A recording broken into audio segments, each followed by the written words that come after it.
Okay, so good afternoon, good morning, or good evening kung kailan nyo man ito pinapanood. So this will be our part 2 of our lesson about Erich Fromm and his Humanistic Psychoanalysis.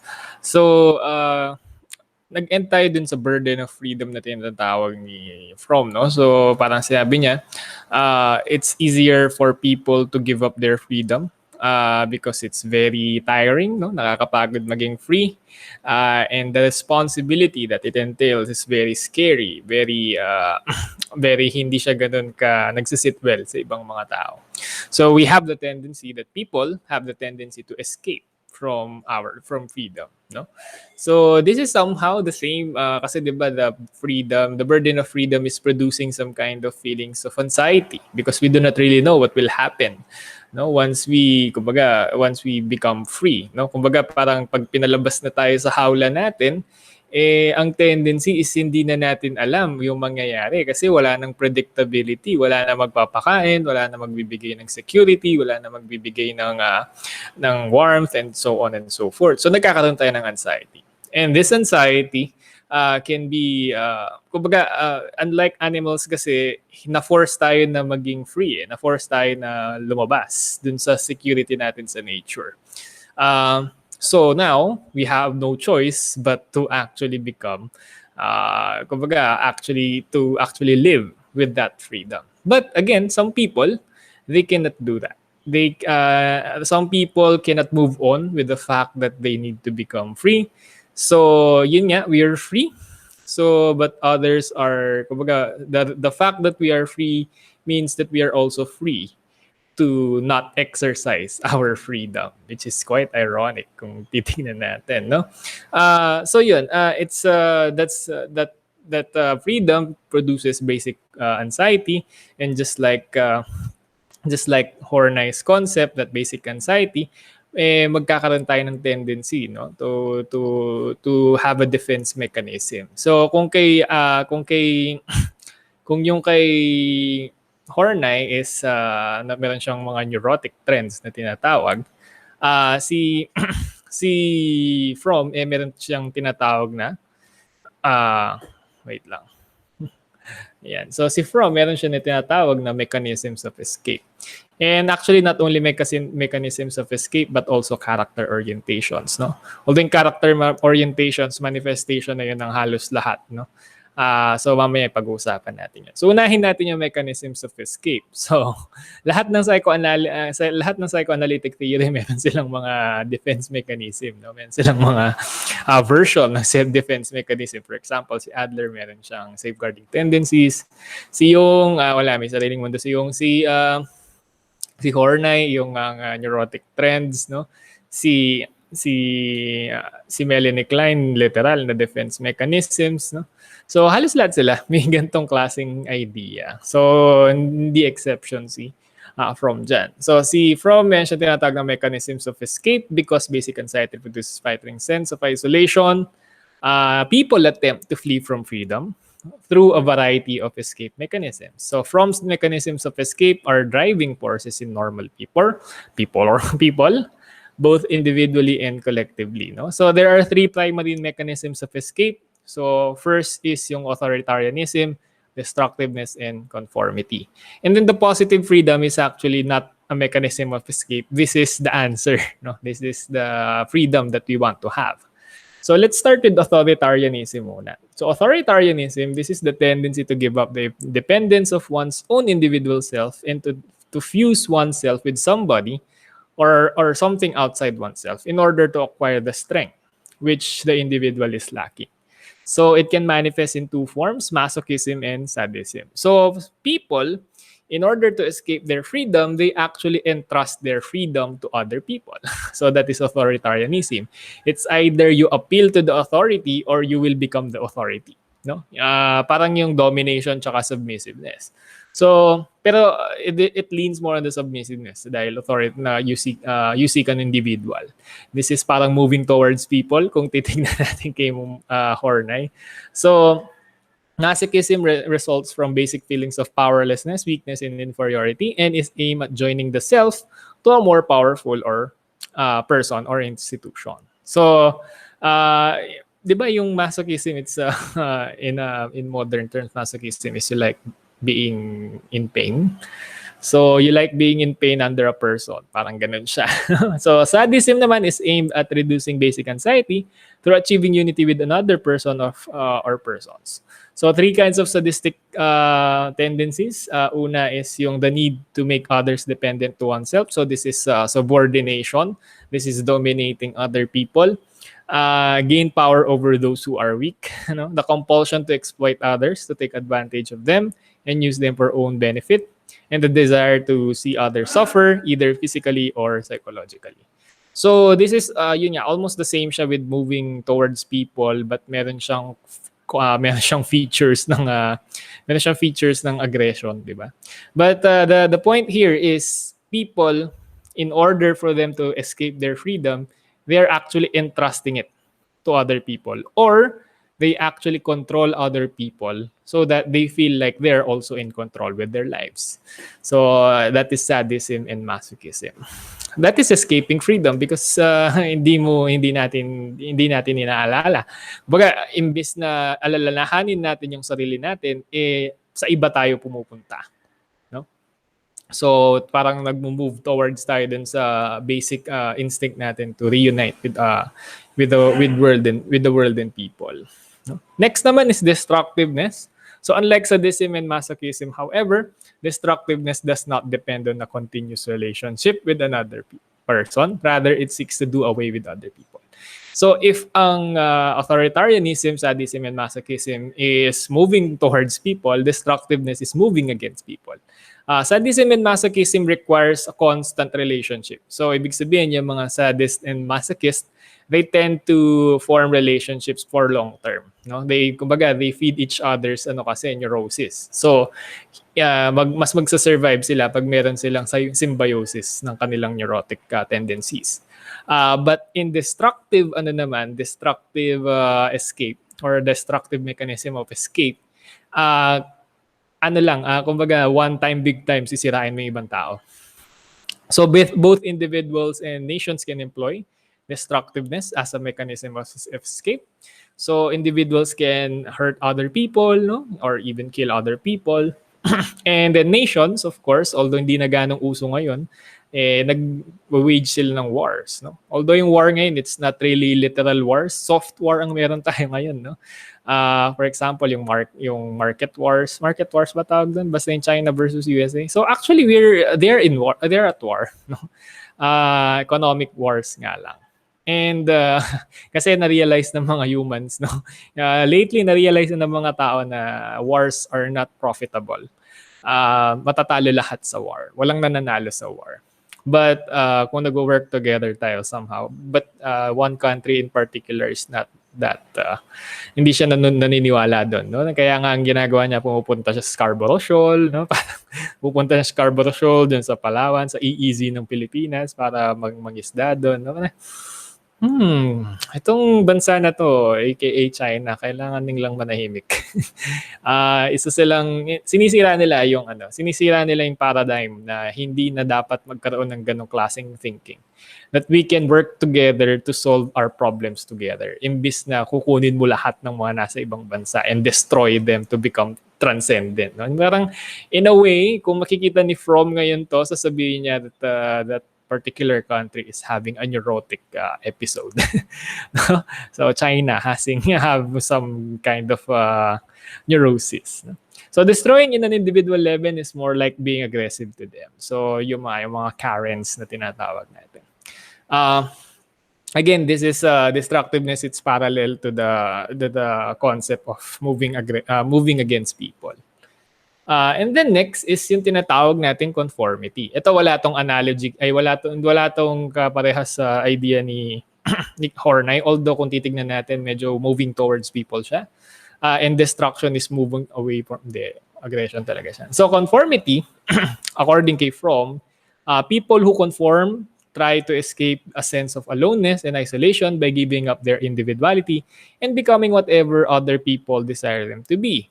So people in the modern world are free from many external bonds and are free to act according to their own will. But at the same time, they do not want to. They do not know what they want, think, or feel. No. So this is the sad reality. No. Yes, we are free now. We are more free than ever. But some people do not like to be free. They still want to be. They don't want to think for themselves. They don't want to feel for themselves. They don't know what they want in the first place. So, ang tendency is ang ginagawa nila, they will just conform. Susunod na lang sa uso, no? Kung ano yung trending, dun sila. And alam naman natin na yung trending, yun yung laging nasusunod. Lalo na sa panahon ngayon, no? Minsan pag nung meron pa akong Twitter, pag kung gusto ko mabad trip, pupunta lang ako sa trending page. Mababad trip na ako.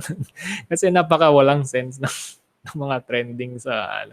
Anyway, so that's conformity. The people are escaping freedom by just giving up their individuality and follow the crowd.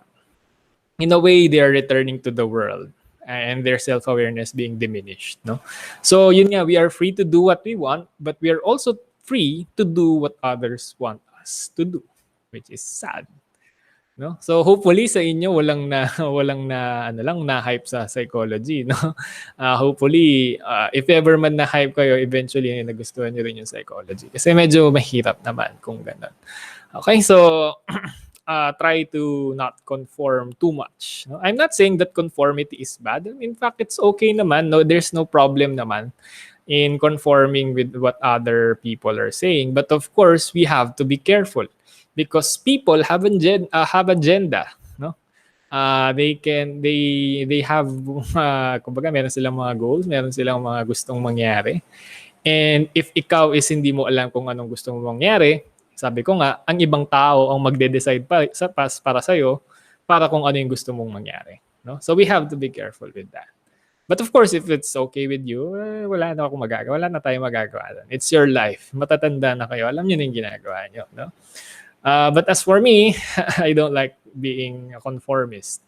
Although there are times that I agree with the majority, especially if it is logical naman. No? The point there is be careful. Have a critical thinking. No? Kumbaga, wag lang sunod ng sunod sa uso.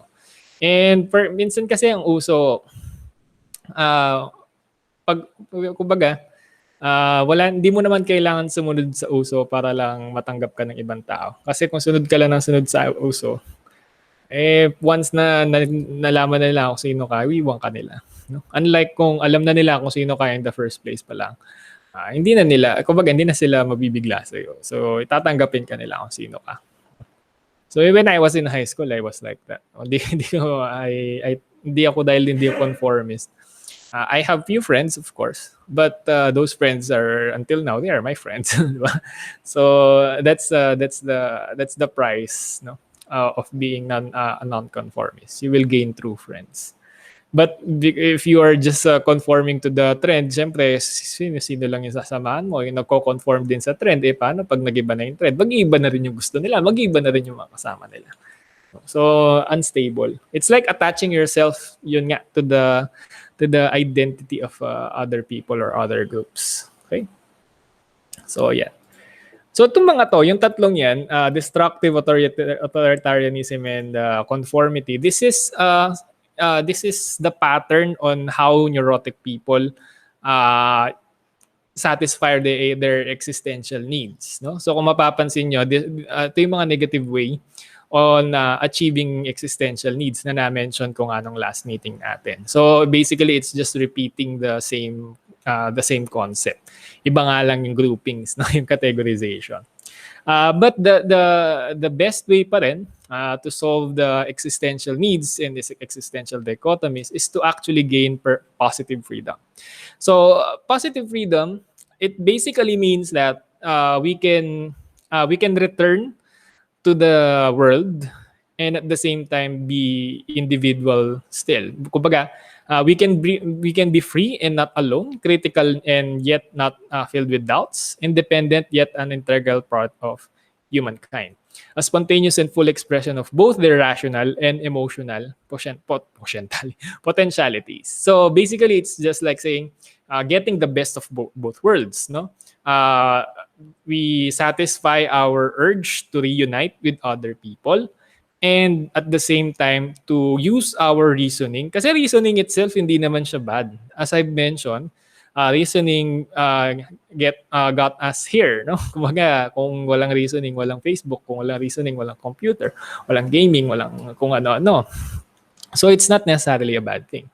So the point there is dapat yung dalawang yun, the rational and the irrational part of us, the emotional and the rational part, ma-satisfy natin yung need ng dalawa.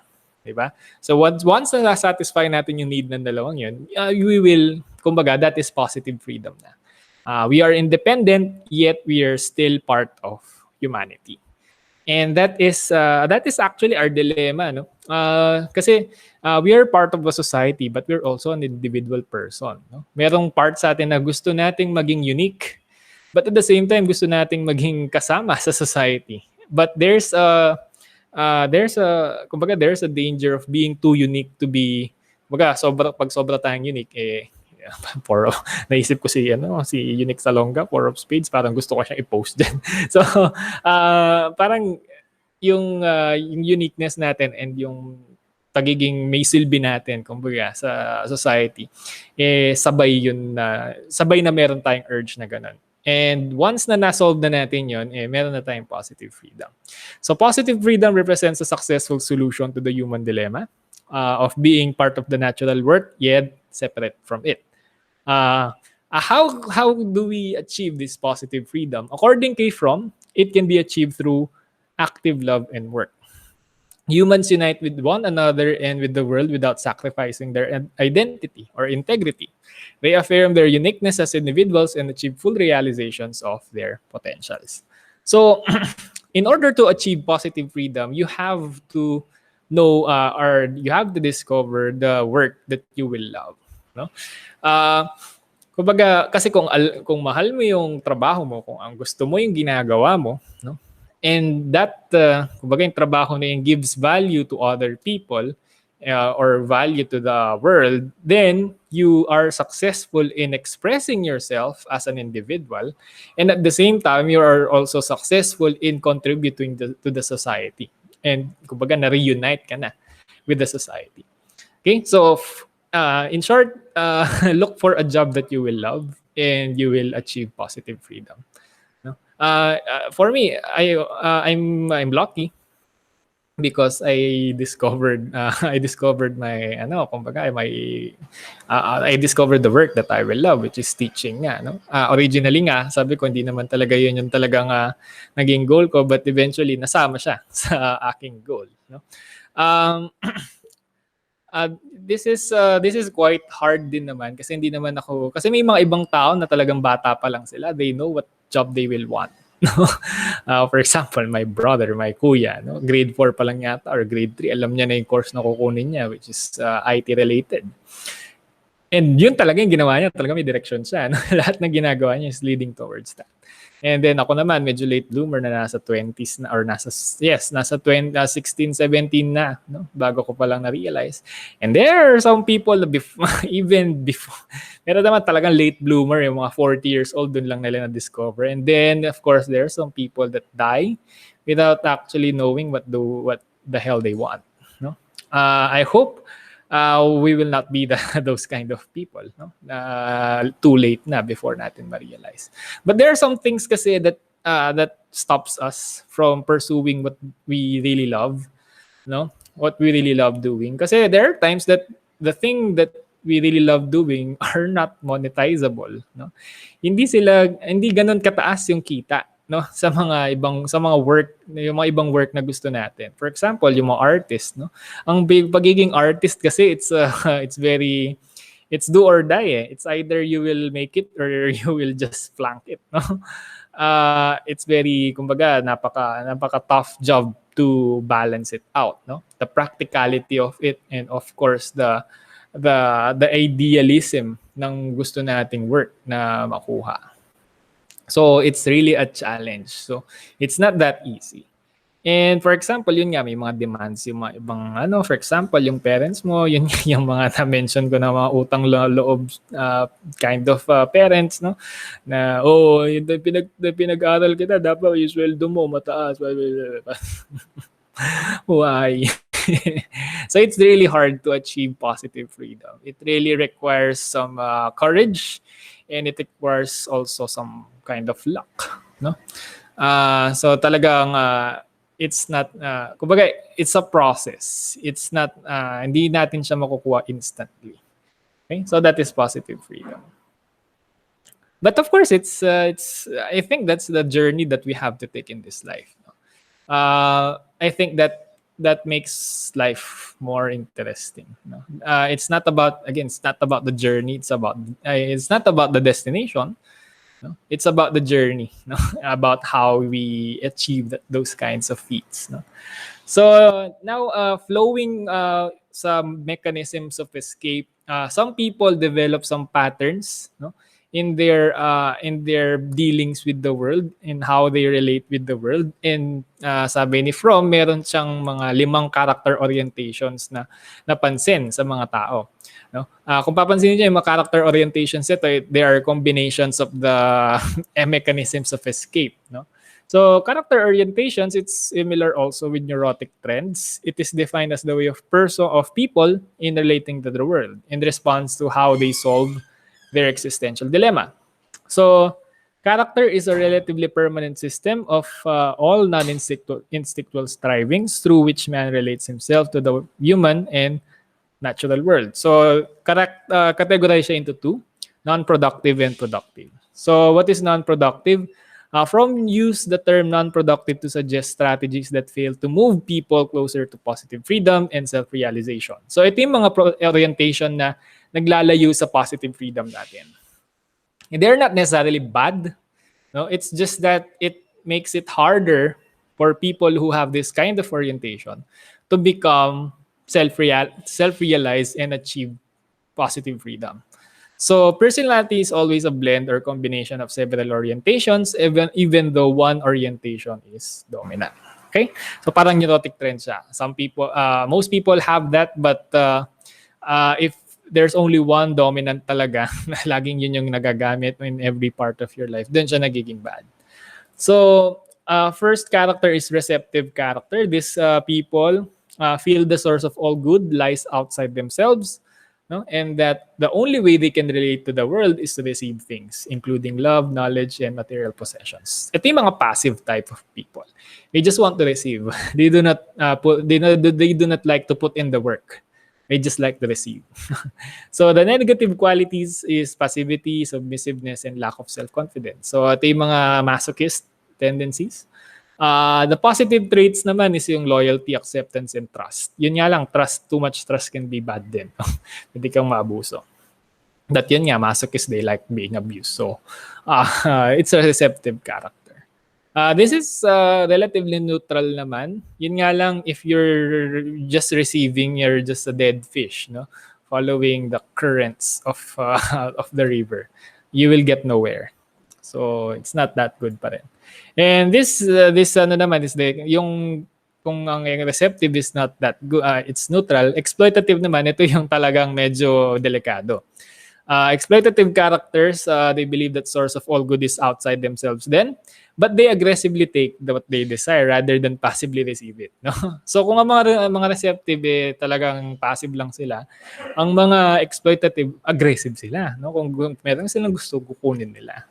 Yun nga lang, sa sobrang aggressive nila, they steal people, they steal ideas and other properties. Sometimes for just the joy of it. No? Ito yung mga sulotera na mga jowa or something like that. Talagang may mga ganun.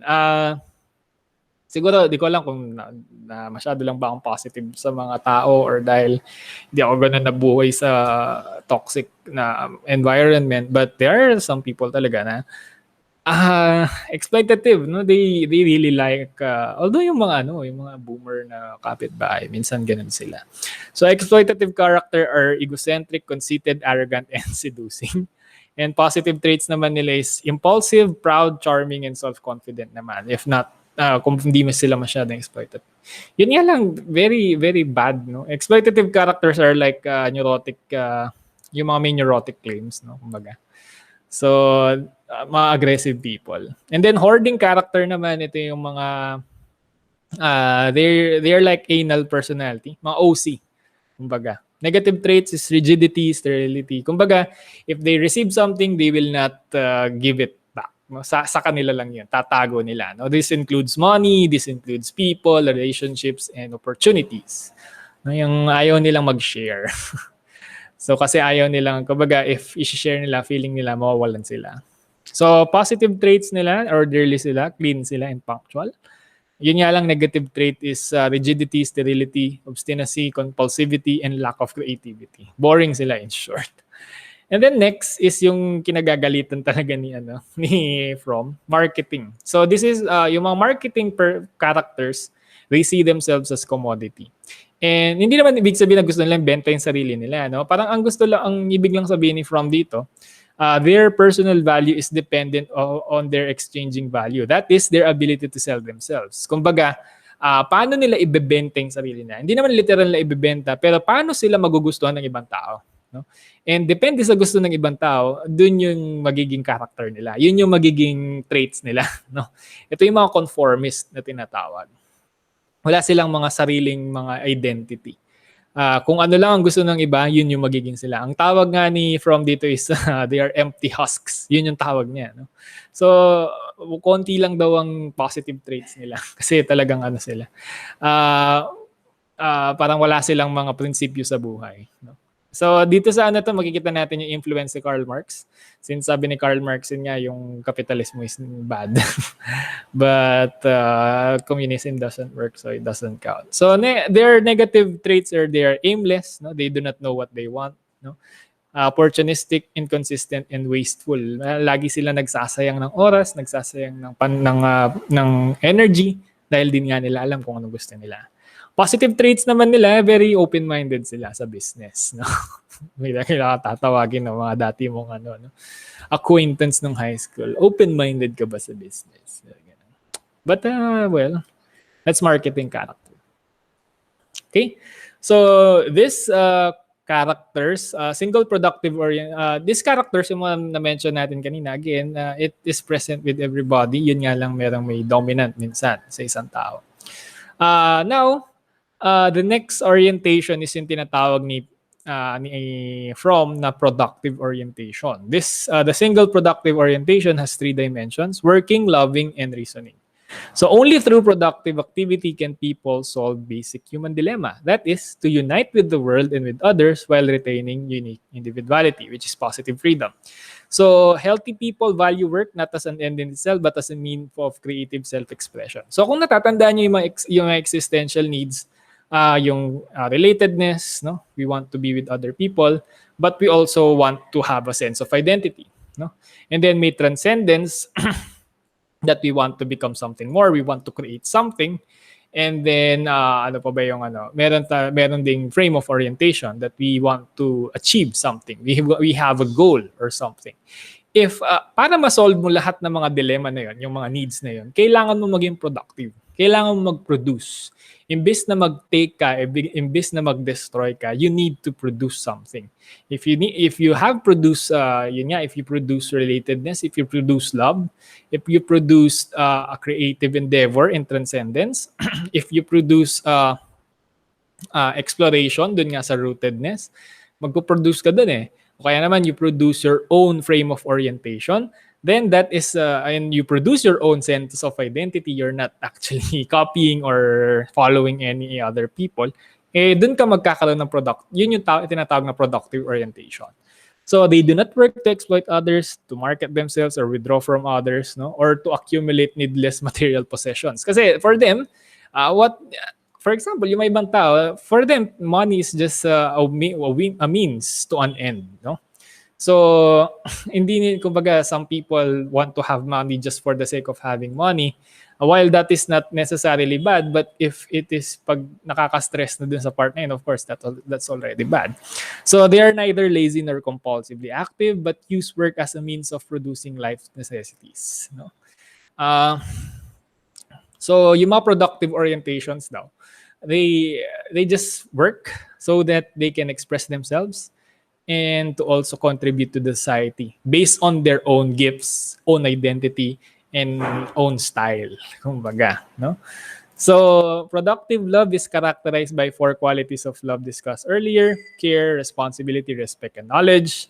So, productive people have biophilia. No? They love life. They are passionate about life and all that is alive. Biophilic people desire to further all life, and they are concerned with the growth and development of others as well as themselves. From belief that love of others and self-love are inseparable, but the self-love must come first. So all people have the capacity for productive love. But most do not achieve it because they cannot first love themselves. So sabi ni Fromm, okay lang naman na love mo yung sarili mo. Kasi kung di mo love yung sarili mo, paano mo ilalove yung iba? No? So okay lang maging narcissist on certain doses lang. Okay? Kasi natural lang yun. And then productive thinking naman, basically sinasabi niya lang that people who are productive, they use their rationality to produce something, to solve a problem. That doesn't include destroying other people or the world. No? So healthy people see others as who they are and that they want them to be. Similarly, they know themselves and who they are and have no need for self-delusion. So yung mga productive orientation, para silang mga perfect beings. No?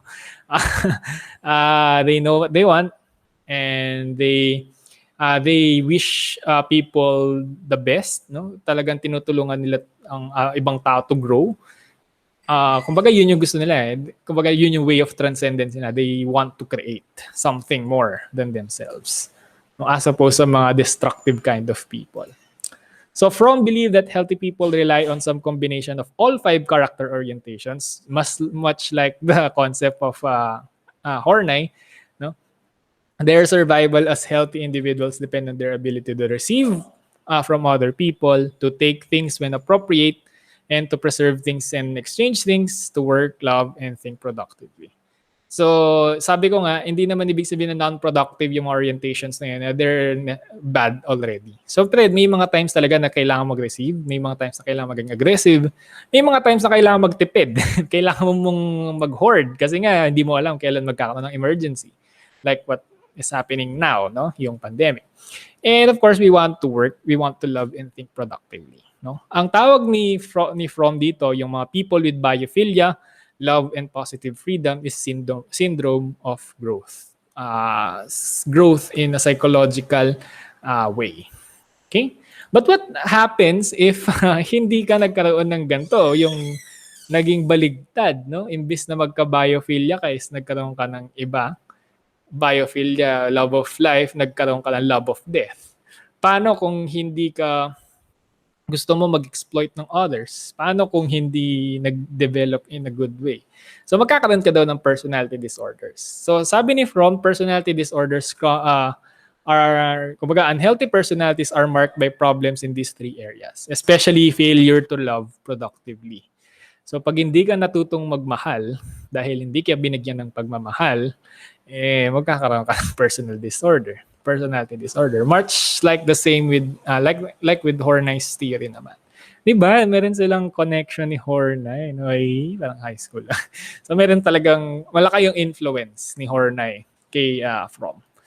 So yun nga, if you did not receive love, you will have a love for, kumbaga, you will not have a love for life, you will have love for death, necrophilia. So this is different from the personality disorder na having sex with dead bodies. No, necrophilia in Fromm's perspective is more generalized. No, denote any attraction to death. So this is the alternative character. Ito yung dark side ng biophilia. No, they are strong advocates of law and order, love to talk about sickness, death, and burials, and they're fascinated by it. Ang dami kong gustong ibigay na example dito na pero just to be safe, magbibigay na example ng mga patay na like si Nero, no, yung binurning Rome para i-restart daw yung niya, yung glory ng Rome. And then si Genghis Khan somehow, basically sinakop niya yung kalahati ng Asia. And although may nuance kasi si Genghis Khan hindi niya pinatay lahat. So hindi siya siguro necrophilic. Hindi ko alam. Pero yung one na sure is yung pinag-aralan pa ni Fromm is si Adolf Hitler, no? Na talagang genocidal maniac siya. No? So yun, may necrophilia daw siya. Actually, hindi lang necrophilia. Meron din siyang malignant narcissism. So this is the malignant form of love. Kumbaga, imbis na yung love is palabas, ang nagiging love is paloob. Malignant narcissism. So, everything belonging to our narcissistic person is highly valued and everything belonging to another is devalued. So, pag kumbaga, yun nga. Ito na yung parang narcissistic talaga na in a common use of the word. Preoccupation with one's body often leads to hypochondriasis and obsessive attention to one's health. Fromm also discussed moral hypochondriasis, a preoccupation with guilt about previous transgression, and narcissistic people possess what Horney called neurotic claims. They are the best. They are the best among the rest. Something like that. No? And then incestuous symbiosis. This is connected with the relatedness. No? An extreme dependence on the mother or mother surrogate. People are inseparable from the host person. Their personalities are blended with other person and their individual identities are lost. Pag nasobrahan sa conformity, nasobrahan sa relatedness to other people while sacrificing their own identity, parang masyado na nilang imbibe yung mother surrogate or yung mother nila mismo, magkakaroon na ng problem nun. No? Fromm agreed more with Harry Stock Sullivan than Freud in suggesting that attachment to mother rests on the need for security and not for sex.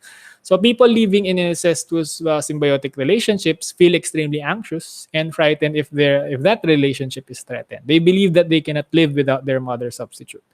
So the host need not be mother human.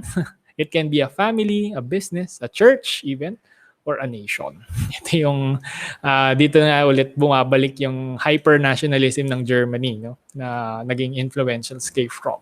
So again, incestuous symbiosis, yung you cannot separate the person to the mother figure. So yung mother figure pwedeng family literal, no, yung nagiging mga mama's boy, mama's girl, or business, no? Yung talagang yun na yung identity niya, wala na siyang ibang identity kundi business, or a church even. Yung mga nangyayari sa mga religious fanatics, ganito yung nangyayari. No? Again, religion is not bad. It actually is helpful for some people. But if, like everything that is on excess, nagiging bad siya. So, pag ang tao is masyado ng ingrained, masyado ng same yung kanyang identity din sa religion niya or sa church niya, parang medyo bad. Hindi na ganun kaganda yung magiging effect niya sa mental health ng tao. Yan minsan sa mga relationships din. May mga nangyari sa mga kulto kung minsan, no? Kasi people sometimes form incestuous symbiosis sa mga cults and that brings chaos to the other people. Okay, so if a person has this three, ang tawag doon ni Fromm is syndrome of decay. This is the baligtad naman ng syndrome of growth. Okay. So psychotherapy of Fromm, compared with Freud, Fromm was much more concerned with the interpersonal aspects of a therapeutic encounter. He believed that the aim of therapy is for patients to come to know themselves. So, si Freud kasi very distant siya in psychotherapy. But Fromm being a humanist himself, medyo aligned siya sa philosophy ni Adler na kailangan mong maging close with your patient. Fromm believed that patients come to therapy seeking satisfaction of their basic human needs, their relatedness, transcendence, rootedness, sense of identity, and frame of orientation. Therefore, therapy should be built on a personal relationship between therapist and patient so that maintindihan ng therapist kung ano yung mga needs alin sa mga needs na yan yung kailangan i-satisfy, no? Kailangan gawan ng solusyon. So para magkaroon nga ng understanding, kailangan maging close talaga ang therapist tsaka yung client. So the therapist must relate as one human being to another with utter concentration and utter sincerity. So kumbaga, you treat the patient as a human who needs help in solving in his or her existential needs. His dream analysis is almost the same with Jung with its cultural and mythological interpretation. So same sila ni Jung doon kasi nga parehas sila halos ng way of doing things, no? Very wide range yung kanilang knowledge about humanities, hindi lang psychology. Meron din silang background sa mythology, no? Sa sociology, anthropology, and psychohistory. So the therapy should not view the patient as an illness or a thing, but as a person with same human needs that all people possess. So very humanistic siya. Parang ano nga siya parang prototype siya ng humanistic existential theories.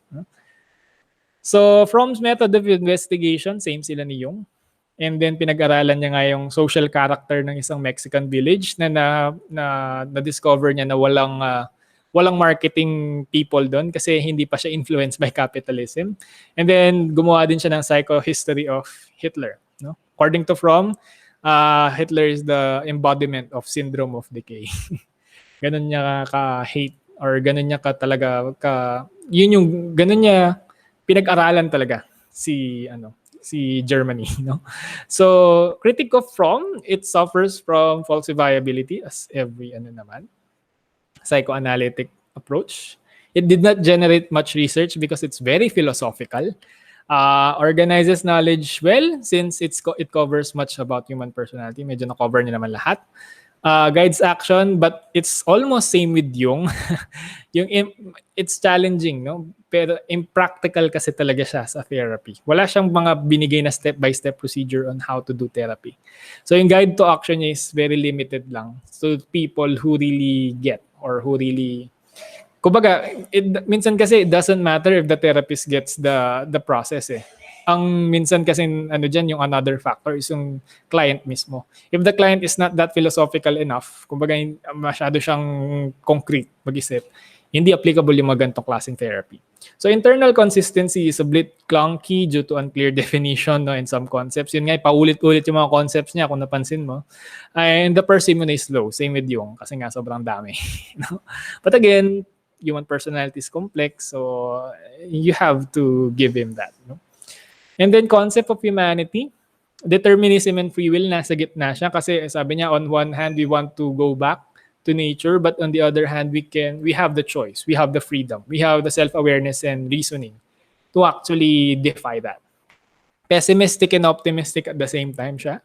Pessimistic siya kasi yun nga parang feeling niya the world is bad, but optimistic siya kasi we can still make our decisions. Causality and teleology, it lies slightly in teleology. And consciousness and unconsciousness, middle ground. Social influences, medyo naglilin siya social influence.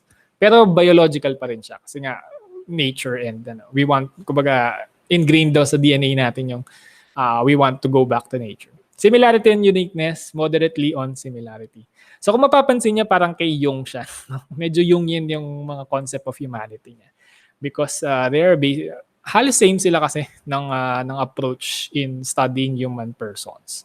Kaya medyo parehas talaga yung kanilang Okay?